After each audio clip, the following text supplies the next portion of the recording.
para esse Senhor que nós adoramos, que nós conhecemos. Tudo inevitavelmente está sob o controle e sobre o domínio de suas mãos. A graça que recebemos, libertada por causa de Cristo, o amor que não encontraremos em nenhum lugar, em nenhuma relação, em nenhum ambiente. Tudo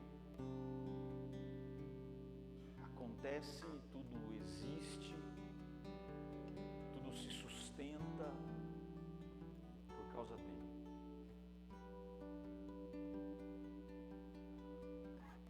O autor dessa música, quando ele escreve vivendo um momento de profunda desilusão, de profunda compreensão do pecado em que vivia. E a única alternativa para ele, a única saída para ele, a única esperança para ele é dizer que o mundo dele estava na mão do Senhor, que esse Senhor que controla tudo em suas mãos é aquele que é capaz de curar, é aquele que é capaz de dar vida, é aquele que é capaz de restaurar, é aquele que é capaz de perdoar, de colocar em um novo rumo. É isso que Jesus fez com a gente. Isso é graça. Isso é graça revelada, isso é graça existente, é graça real, palpável, disponível para nós. E se a graça age em nós, a graça nos quebra. A graça, ela nos arrebenta.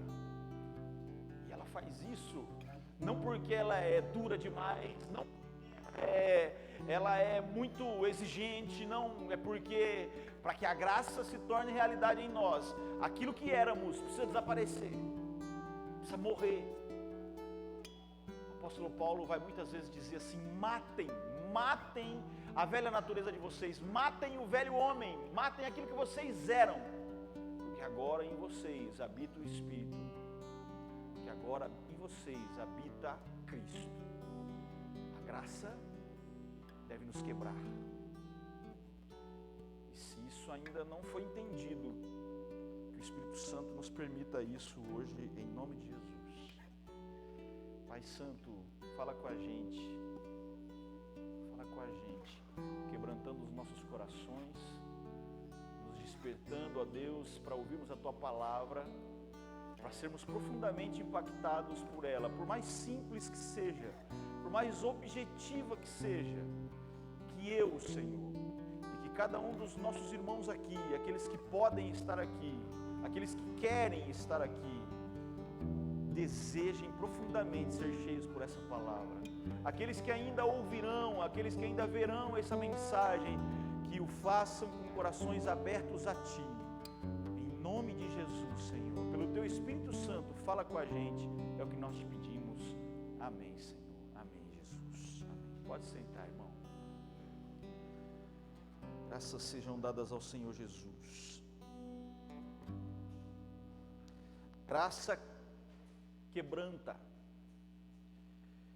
Muitas vezes não é muito normal, não é muito legal, não é muito interessante ouvir esse tipo de coisa, ouvir esse tipo de verdade, mas isso é a verdade. É isso que a graça faz, é isso que a graça realiza em nós. Ela de alguma maneira nos quebra. Talvez você vai lembrar de um velho cântico que diz o seguinte: eu quero ser, Senhor amado, como um vaso na mão do oleiro. Quebra a minha vida e me faça de novo. Graça faz isso. Graça é isso. Graça é quebrar o antigo recipiente do tom e tornar um novo recipiente, transformar em um novo recipiente. um recipiente agora pronto para receber aquilo que provém do próprio Deus, um recipiente inclusive capaz de suportar a presença desse Deus, mesmo sendo pequenos demais, sendo frágeis demais, sendo limitados demais. É por causa do novo molde, do novo vaso, e agora desse vaso não só, mas cheio do Espírito Santo, que a gente é capaz de conhecer, de experimentar, de vivenciar a presença do Senhor. Não por causa de nós, mas por causa da essência que agora está em nós, que é a presença do Espírito Santo. Para pensar sobre isso, a gente vai olhar para o texto de Gálatas, como temos feito. Eu vou ser muito objetivo, muito claro, vou tentar ser muito claro, porque essa passagem, esse conjunto de versos, ele não é tão claro como até agora vimos. Ele traz várias coisas acontecendo ao mesmo tempo, e eu vou ser muito objetivo para que a gente entenda a essência desses versos. Nós vamos trabalhar hoje, pela graça de Deus, no capítulo 4 de Gálatas. Então vá, texto de Gálatas, capítulo 4, a partir do verso 12 até o verso 20. Gálatas, capítulo 4, do verso 12 ao verso 20. Esse texto, ele traz uma mistura de coisas acontecendo. Ele vai ter um primeiro momento em que Paulo olha para essa igreja e pede alguma coisa. Ele pede em súplica, o texto vai dizer. Eu vou usar hoje, inclusive, não vou usar a minha Bíblia comum que eu uso, eu vou usar uma Bíblia na Nova Versão Internacional, para que o texto fique mais claro para todos nós. E ele vai dizer assim, suplica por algo. Mas ao mesmo tempo que suplica por algo, ele suplica por algo que ele já vivencia, já experimenta junto com os irmãos da Galácia. Ele vai falar de uma igreja que é amorosa, que é cuidadosa, que o recebe, que não se ofende com os seus problemas ou suas limitações. Depois o texto, a partir do 12 ao 14, depois do verso 15, no verso 15 ele faz uma pergunta muito interessante a esses irmãos. E finalmente,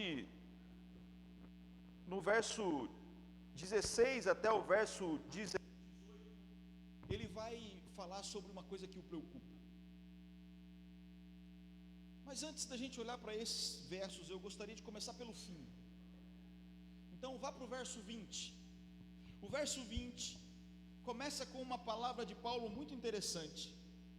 E ele vai dizer o seguinte, verso 20, capítulo 4 de Gálatas. Eu gostaria de estar com vocês agora. Eu gostaria de estar com vocês agora e eu queria mudar o meu tom de voz, porque eu estou perplexo com vocês, com a atitude de vocês. Veja que Paulo aqui, ele está confessando, pelo seu texto, sem nenhuma preocupação, ele está confessando diante dos seus irmãos que o tom dele não é legal. Ele tem consciência de que o que ele fala aos irmãos aqui é uma realidade de dureza de palavras. Olha, eu queria estar com vocês, porque se eu estivesse com vocês, não seria somente a letra dura, mas talvez eu pudesse expressar, através do meu rosto, algum amor que talvez essas palavras não transmitam. Sabe quando você está com a sua namorada ou com a sua esposa, quer dizer, não está com a sua namorada ou com a sua esposa, ou seu namorado ou seu esposo, e aí você manda uma mensagem para ele pelo WhatsApp, e às vezes você vai usar uma palavra ou outra, e a palavra no WhatsApp não mostra sentimentos, e em algum desses momentos você pode ter, sem saber, sem querer, ofendido ou deixado chateado a sua esposa, seu esposo, sua namorada, seu namorado. E aí a resposta é: não, por que você falou desse jeito comigo? E aí você, todo carinhoso, tenta dizer o seguinte: não, mas eu não quis dizer daquele jeito, é que a palavra não transmite sentimento. Quando eu estava escrevendo, eu estava com meus olhinhos assim, cheios de amor. E aí agora a gente tem uma nova estratégia. A nova estratégia agora é: a gente escreve, mas aí a gente usa um emoji, a gente usa uma carinha qualquer para dar uma disfarçada na palavra, porque o emoji ajuda, né? A gente vai dizer agora, porque agora não tem mais essa desculpa também de você dizer assim: não, quando eu estava escrevendo com carinho. Mas normalmente você fala assim: poxa vida, você me encheu o saco. Aí você coloca uma carinha de um emoji apaixonado, aí já dá uma disfarçada, entendeu? Já dá uma aliviada na palavra. Para de me incomodar, mas tem uma carinha feliz, alguma coisa assim, já dá uma disfarçada. A realidade que Paulo está dizendo aqui no verso 20 é exatamente essa. Ele manda um WhatsApp para a galera da Galácia, o seu texto, a sua carta, e a palavra na carta é dura, e não dá para ter emoji na época. Olha, não tinha ainda, Marcos. Se a gente vivesse lá hoje, a gente ficaria milionário montando o emoji. Não tinha como escrever ou fazer isso de maneira mais especial. Inclusive, aquele que levava a carta não podia dizer assim: não, mas pessoal, eu tô lendo isso aqui, mas fiquem tranquilos, quando Paulo estava escrevendo, ele estava tão emocionado. Não dá. Paulo no verso 20 ele vai dizer assim: olha, eu gostaria de estar com vocês, para que vocês pudessem entender o que eu estou querendo dizer, e por que eu estou tão incomodado, tão perplexo, tão assustado com as atitudes de vocês. Ele está dizendo isso. Ele está dizendo isso por causa das coisas que acontecem antes. Por exemplo, se você ler aí comigo o verso 17, eu vou, como eu disse, eu quero ser objetivo. Então nós não vamos ler o texto na sequência, nós vamos ler pelo assunto daquele ponto. Paulo está chateado: olha, eu estou bravo com vocês, eu queria escrever isso de jeito mais bonito, mas não tem jeito, o meu tom agora é pesado mesmo, porque eu estou perplexo com vocês. Por causa de quê? Do verso 16 ao verso 18 ele vai dizer o seguinte: eu por acaso me tornei inimigo de vocês por dizer a verdade? Os que fazem tantos esforços para agradá-los não agem bem, mas querem isolá-los, a fim de que vocês também mostrem zelos por eles. É bom sempre ter zelo pelo bem, e não apenas quando eu estou presente. Vamos entender o que está acontecendo aqui? Paulo está falando aqui daquela mesma galera que ele sempre cita em Gálatas, os falsos mestres, os judaizantes, a galera que está tentando tirar eles do evangelho de Cristo.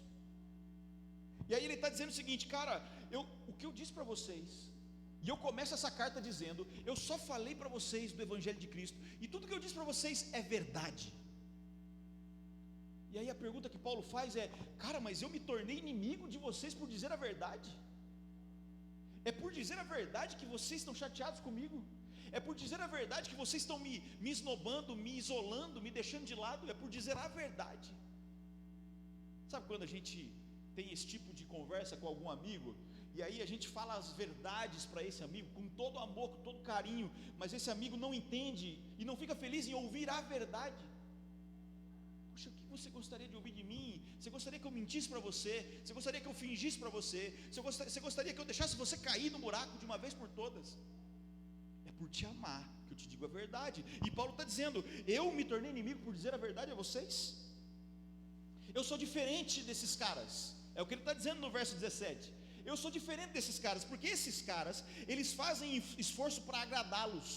Eles estão enganando vocês, eles estão falando com vocês com palavras doces. Lembra que ele falou: olha, eu queria estar com vocês para mudar o meu tom, mas eu não consigo. Diferente de mim, esses caras falam com palavras doces, mas eles não falam com palavras doces porque os amam. Eles falam com palavras doces para que vocês sejam enganados, para que vocês olhem para a minha carta e falem assim: nossa, Paulo está sendo muito duro.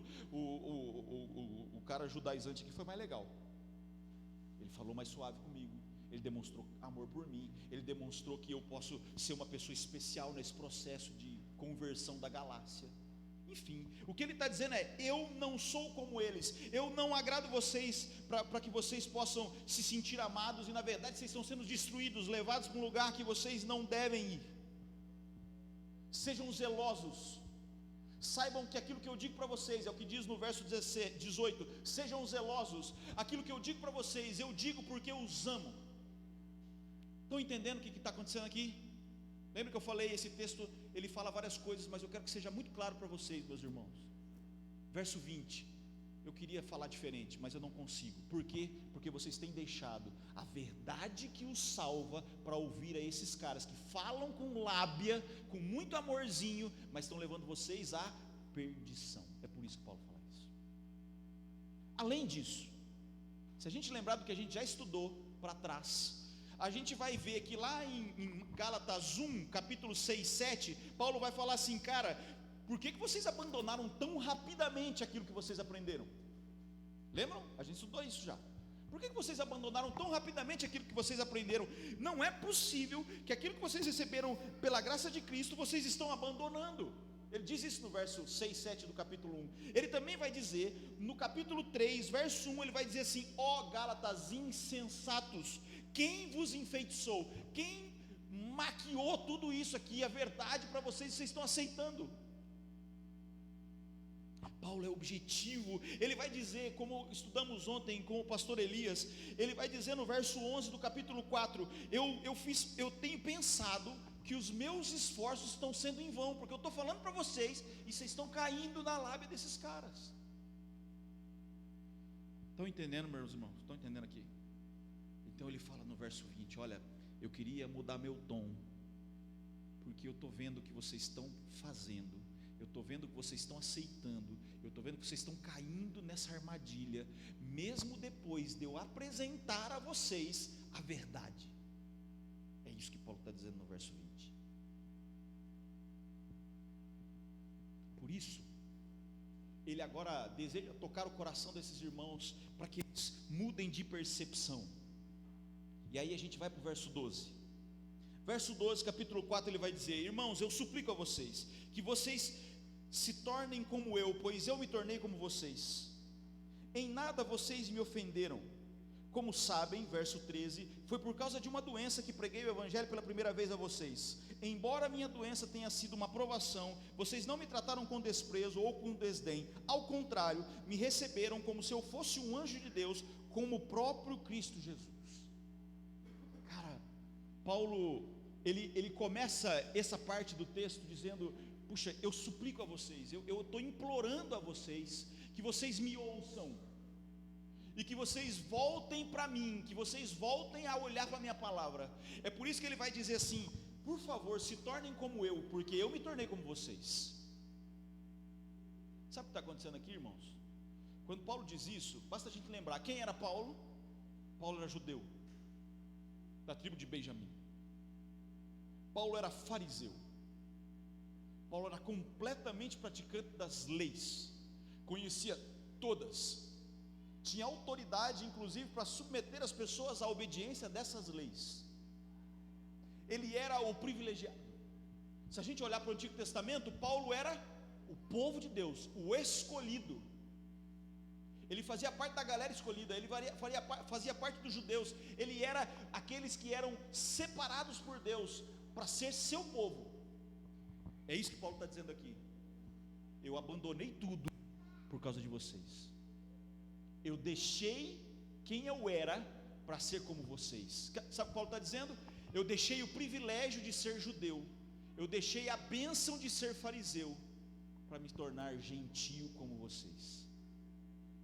Paulo está falando assim, eu abneguei a minha história, a minha origem, o meu conhecimento, por causa do evangelho de Cristo, para que eu chegasse a vocês. Eu me tornei igual a vocês.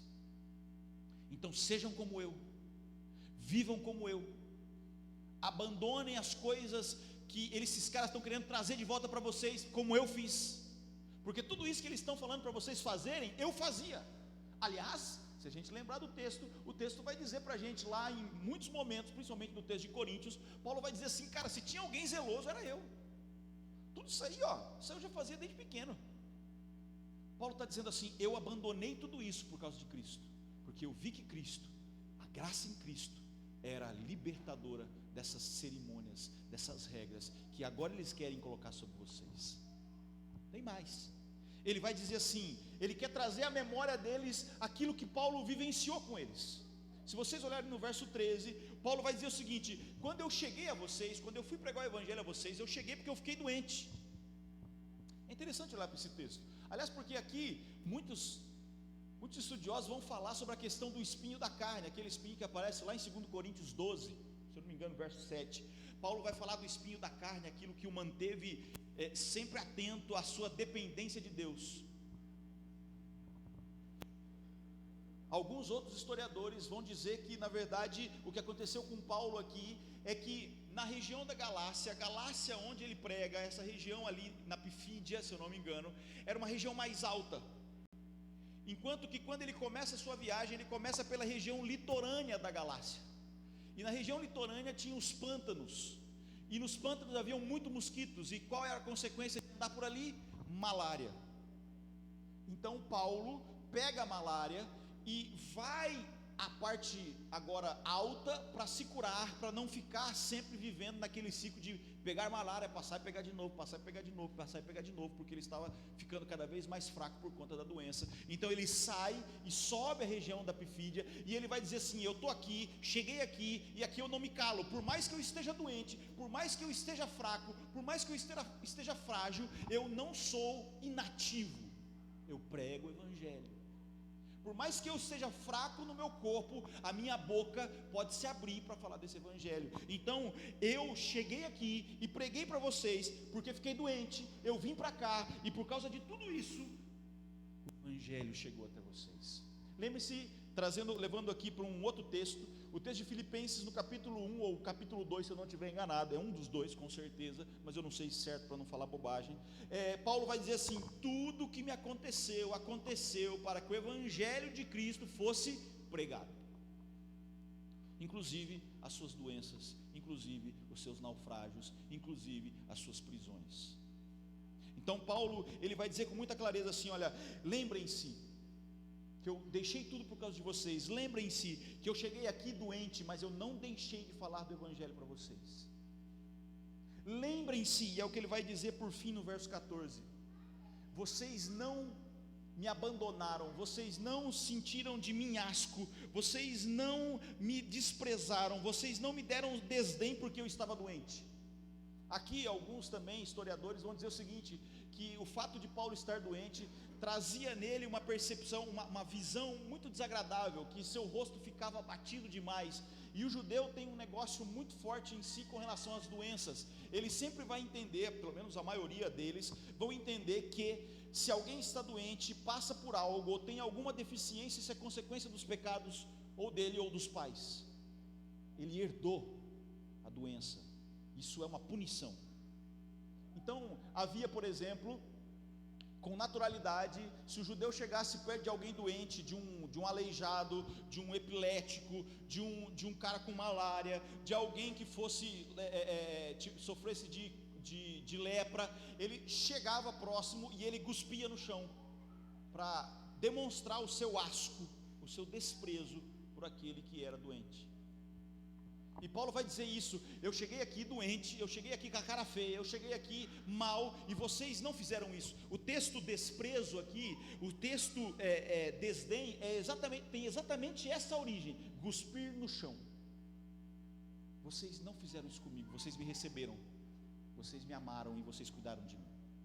Então Paulo está muito bravo, verso 20, ele está muito bravo, por causa de quê? Porque eles abandonaram tudo. E aí a ideia que Paulo traz para si é: eu preciso lembrar vocês do que aconteceu, eu preciso lembrar vocês como eu cheguei aqui, eu preciso lembrar vocês que eu abandonei tudo para estar com vocês.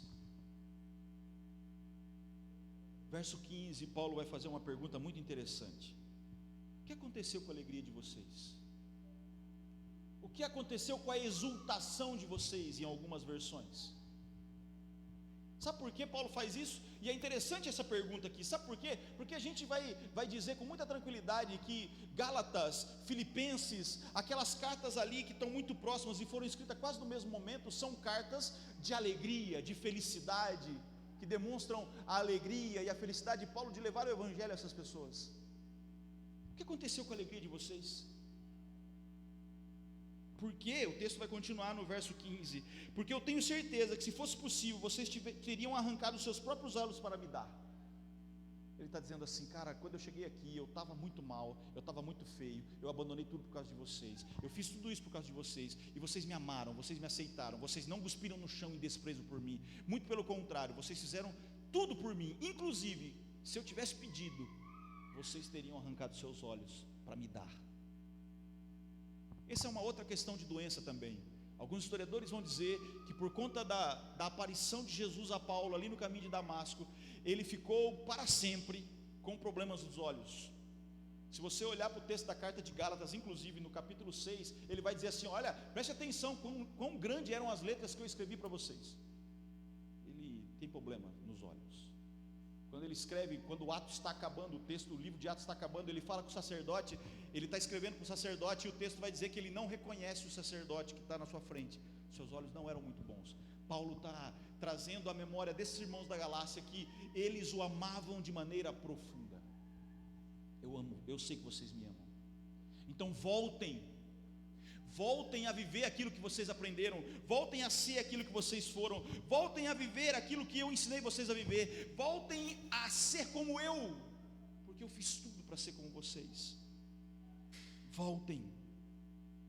Ele dá uma última cartada no verso 19. Veja que a gente já passou por todos, olha que coisa incrível. Verso 19, Paulo vai dizer o seguinte: meus filhos, novamente eu estou sofrendo as dores do parto por causa de vocês, até que Cristo seja formado completamente em vocês. Lembra? Vamos recapitular?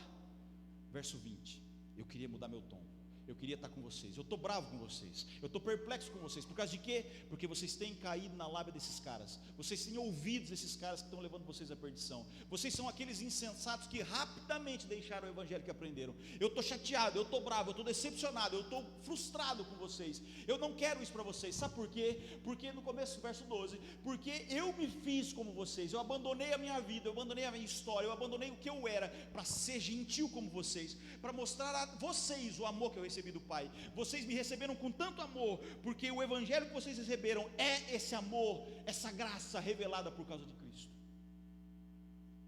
Então Paulo, no verso 19, ele vai acalmar o coração, e aqui se tivesse emoji, seriam vários corações. Ele diz assim: filhos, filhinhos em algumas versões, meus filhos em outras versões, meus filhos. Vocês não são qualquer um, vocês são meus filhos na fé. E por causa de tudo isso que está acontecendo, por causa da realidade que vocês estão vivendo, eu agora é como se eu tivesse de novo sofrendo as dores do parto. Porque quando eu trouxe o evangelho para vocês, foi a primeira vez que eu dei a luz a vocês, como novos filhos, como gentios que encontraram o evangelho. Mas vocês estão abandonando essa parada, eu tenho que falar de novo disso para vocês, eu preciso lembrá-los do evangelho de Cristo. Por isso agora é como se eu estivesse tendo dor de parto de novo, eu estou fazendo vocês nascerem de novo. E aí ele vai completar dizendo o seguinte: e eu sinto isso, e eu estou pronto para isso, até que Cristo seja completamente formado em vocês. Paulo tem um desejo profundo de olhar para os seus filhos, para aqueles irmãos da Galácia, sendo agora formados por causa de Cristo, formados na versão de Cristo, formados na característica de Cristo, formados naquilo que foi apresentado a eles como o primeiro momento, ou no primeiro momento do Evangelho. Evangelho, a graça, gera em Paulo o quebrantamento da sua alma. Ele abandona tudo, ele suporta tudo por causa do evangelho. Quando se vê nova criatura, quando se vê novo ser por causa de Cristo, quando se vê um novo homem por causa de Cristo, ele abandona tudo, ele se deixa quebrar. A graça deve fazer isso na gente. Por isso, para encerrar, eu quero caminhar com vocês em 3 textos, muito rapidamente. Salmo 53, Salmo 51, verso 17, vai dizer assim: os sacrifícios que agradam a Deus são um espírito quebrantado, e um coração quebrantado e contrito, Deus não desprezará. Meu irmão, quando encontramos com Jesus, em algum momento da minha história, em algum momento da sua história, a nós foi dado essa bênção de nos achegarmos a Deus de maneira clara, objetiva, sem interferência, sem intermediários, sem ninguém que toma o lugar dele. Somos alcançados por Deus e alcançados pelo seu amor, de maneira que podemos ser por ele quebrantados. O que a gente faz com isso? O que a gente vive com isso? Ou de que forma a gente vive com isso? Vivemos de maneira diferente, vivemos de maneira nova, vivemos de maneira quebrantada. Filhinha, vai com a mamãe? Vai com a mamãe. Tem que ir depois. Desculpa, irmãos. Coração quebrantado. O detalhe e a beleza aqui é que Deus não despreza esse coração quebrantado. Deus não despreza esse coração contrito.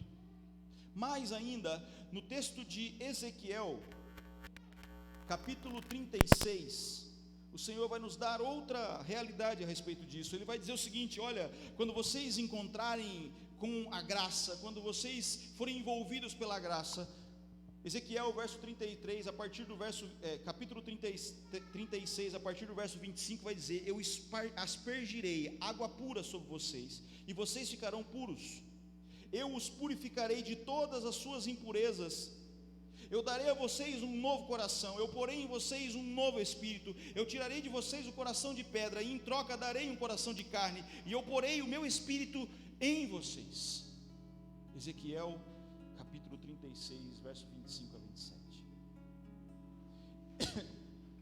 Eu começo a nossa meditação aqui falando que aquele louvor, eu quero ser, Senhor amado, como um vaso na mão do oleiro, foi um louvor que veio à minha mente quando eu pensava nesse texto, quando eu pensava nessa mensagem. E eu disse que o novo vaso agora é algo completamente novo. Nós não somos remendados quando encontramos a graça. Nós não somos costurados. Nós não somos colados. A graça não fala disso. A Bíblia não fala disso. A Bíblia vai dizer assim: eu pego vocês, eu faço de novo, eu faço completamente de novo. Não tem cola, não tem remendo, é novo. E o detalhe, a beleza disso é que agora tem algo a mais. Não é só um vaso novo, não é só uma história nova, não é só uma realidade nova, mas é uma realidade já preenchida, uma realidade que já nos impulsiona para aquilo que realmente é bom, uma realidade que já nos mostra o caminho que devemos seguir, porque em nós habita o Espírito. 2 Coríntios. Porque em nós, como diz o texto de Ezequiel, é colocado o Espírito Santo. E se você continuar lendo, o texto vai dizer o seguinte, a partir do verso 27 de Ezequiel 36, ele vai dizer o seguinte: olha, esse Espírito que está dentro de vocês, isso que agora habita em vocês, isso que agora faz parte de vocês, vai guiá-los no caminho do Senhor, na vontade do Senhor, nas leis do Senhor, nos decretos do Senhor, naquilo que o Senhor deseja de você e de mim. Ele vai guiar, Ele vai direcionar. Mas tem algo a mais. Isaías, capítulo 57, diz assim, verso 15. Isaías 57, verso 15, diz assim: assim diz o alto e sublime, assim diz o Senhor, aquele que vive para sempre e aquele cujo nome é santo: eu habito num lugar alto, eu habito num lugar santo, mas eu também habito no contrito e no humilde de espírito. Sabe, quando a alma é quebrantada pela ação de Deus, quando a alma é quebrantada pela ação da graça em nós, nós não só nos tornamos o recipiente que é usado pelo Espírito Santo para ser cheio, mas nós nos tornamos a sua habitação. Deus diz assim: sabe aonde eu habito? Vocês já sabem, eu habito num lugar alto, eu habito num lugar santo, mas eu habito naquele que é quebrantado, aquele que entende, aquele que é contrito, aquele que é humilde de espírito. Eu dou a ele um novo ânimo, eu dou a ele um espírito humilde, eu dou a ele um coração contrito, diz o verso. Quebrantamento pela graça é realidade quando a gente aceita ser moldado, ser refeito, ser guiado e ser habitado por Deus. Mas nesse mundo louco, nesse mundo tão exigente, nesse mundo tão rápido, nesse ambiente de escolhas, nesse ambiente onde ganhar o pão é tão difícil, nesse ambiente onde permanecer no controle das coisas é tão complicado, viver quebrantado pela graça não é fácil. Porque, de novo, para citar pela última vez o texto de Ezequiel, Deus vai dizer assim: aonde agora eu habito, quem decide os passos, quem direciona as ações, quem escolhe os caminhos, sou eu. Ser quebrantado pela graça é entender tudo isso, agradecer a Deus por tudo isso e lutar dia a dia para vencer o seu próprio eu, para que Cristo habite em nós. Senhor Deus grandioso, nós te louvamos, agradecemos. Senhor, a tua palavra em Gálatas nos mostra aquilo que Paulo sofre por causa desse evangelho, o quanto o seu coração se aperta por causa dos irmãos que um dia conhecedores do evangelho, um dia viventes do evangelho, acabam se levando, se encaminhando para coisas que ele sabe que não dariam a eles liberdade. Ele os convida a se quebrantarem, a abandonarem aquilo que estavam ouvindo e voltarem para si, se permitirem nascer de novo através do evangelho de Cristo, se permitirem ser completos por causa de Cristo.